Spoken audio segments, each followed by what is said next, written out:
অনেকেই আমরা শহীদ ওসমান হাদি হইতে চাই, তার জন্য আমরা এখানে এসে দাঁড়াই।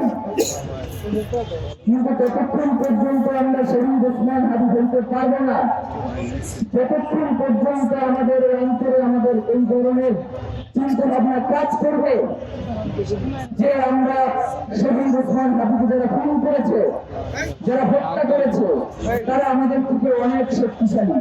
এইটা যতক্ষণ পর্যন্ত আমাদের অন্তরে বসবাস করবে ততক্ষণ পর্যন্ত আমরা শহীদ ওসমান হাদি হইতে পারবো না। কারণ শহীদ ওসমান হাদি বলে গিয়েছেন যে আমার উপরে মৃত্যুর হুমকি রয়েছে, আমি যদি মরেও যাই আমার সন্তানদের জন্য লড়াই করবে। সন্তানরা যদি মরেও যায় তাদের সন্তানদের জন্য লড়াই করবে।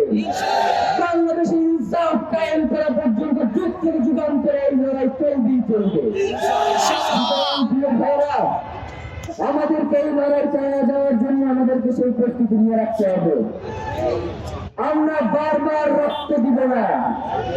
রক্ত আমরা বহুবার দিয়েছি, 47-এ দিয়েছি, 71-এ দিয়েছি, 24-এ দিয়েছি, পিলখানায় দিয়েছি, সাতরায় দিয়েছি। শুধু কি আমরা রক্ত দিতেই থাকবো?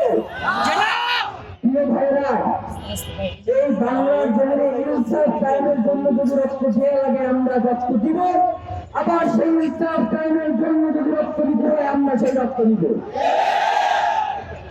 রক্তের বদলা রক্তই হয়। রক্তের বদলা কখনো সুশীলতা হয় না।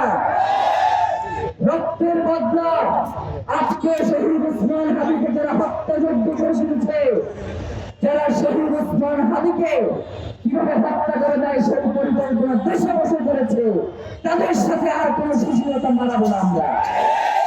তাদেরকে বাংলাদেশের মাটিতেই তাদের জানাজা এবং দাফনের ব্যবস্থা করবো আমরা।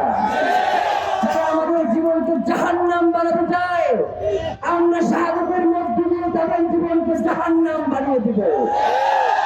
আমরা শহীদ ওসমান হাদির রক্তের সাথে কোন ধরনের বেঈমানি সহ্য করবো না।